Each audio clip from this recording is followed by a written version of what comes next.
Hier, en fin d'après-midi, alors que sa garde à vue venait d'être prolongée depuis quelques heures, l'ancien compagnon de la victime est donc passé aux aveux en indiquant que c'est lui qui avait tué son ancienne compagne avec une arme à feu. Il a précisé qu'il s'était rendu sur place dans l'espoir de la récupérer, entre guillemets, et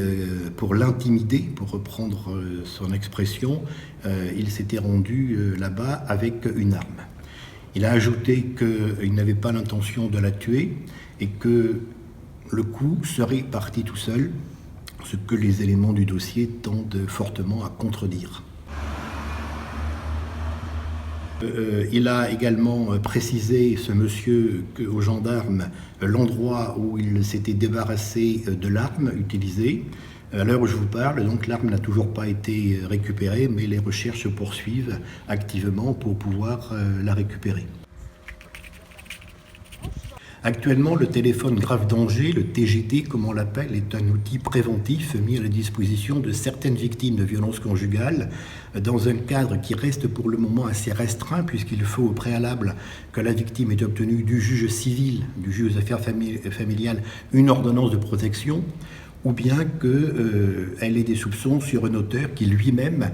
est placé sous la surveillance de la justice. En l'espèce, donc, nous n'avions pas d'ordonnance de protection rendue en faveur de la victime, et d'autre part, l'auteur présumé n'était pas suivi sur le plan judiciaire, puisque, je vous l'ai dit, il a déjà été condamné pour des faits de violence aggravée, mais cette condamnation donc remonte aux années 2012, il y a plus de 7 ans, et il ne faisait actuellement plus l'objet d'aucun suivi judiciaire.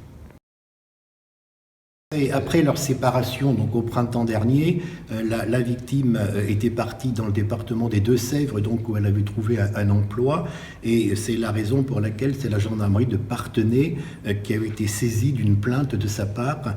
où elle exprimait donc ses craintes face au harcèlement dont elle faisait toujours l'objet de la part de son ancien concubin. En parallèle de cette procédure, courrier adressé au parquet qui avait été transmis à la gendarmerie dans le cadre donc puisque ce sont les mêmes faits qu'elle dénonçait dans les deux cas.